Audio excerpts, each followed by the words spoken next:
Welcome back to another Far Cry Primal tutorial. Today I'm going to show you how you can change the in-game language within this game. So let's get started right away. First of all, open up the Far Cry Primal game on your device, and after you are taken into the main menu, you can either continue playing from wherever you last left off, or start a new game.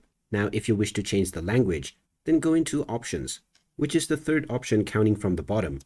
And now within Option, go into Interface, which is the second option counting from the top. Here you will find the language option at the very beginning. Go ahead and enter it, and now you can see the various different languages that are available.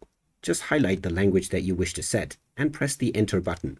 This will now apply your language right away. You can now start playing your game with your chosen language, and if at any point you wish to change this in the future, you can once again follow the same steps. Go into the third option counting from the bottom from the main menu, and then go into the second option counting from the top. Here you can find the language once again. So there you have it. That is how easy it is to change the in-game language on Far Cry Primal. If you find this video helpful, don't forget to hit that like button and subscribe to our channel for more useful tips and tutorials. Thanks for watching, and see you again in the next one.